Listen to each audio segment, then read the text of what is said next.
Alam mo ba na may isang batang 13 taong gulang na nag-iisa na pumasok sa pinakamadilim na kagubatan ng Pilipinas sa hating gabi?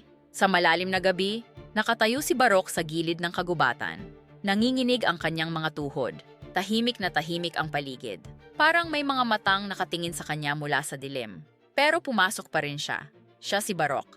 Isang batang mahirap, laging naasar sa paaralan, at laging nakakalimot ng mga bagay. Pero siya ang pag-asa ng kanilang bayan. Biglang lumitaw ang makapal na usok na amoy tabako. Isang malakas na halakhak ang pumuno sa kagubatan. Ha. Tumingin si Barok sa itaas at nakita niya ang dalawang pulang matang nagliliwanag sa kadiliman. Isang kapre. Isang higanting nilalang na nakaupo sa puno, humihit-hit ng malaking tabako. Iniabot ng kapre ang kanyang malaking kamay. Hindi makagalaw si Barok, hindi makasigaw. Pero biglang nagliwanag ang kwintas na ibinigay ni Lolo Kulas. At sa liwanag na iyon, nakabalik ang kanyang lakas.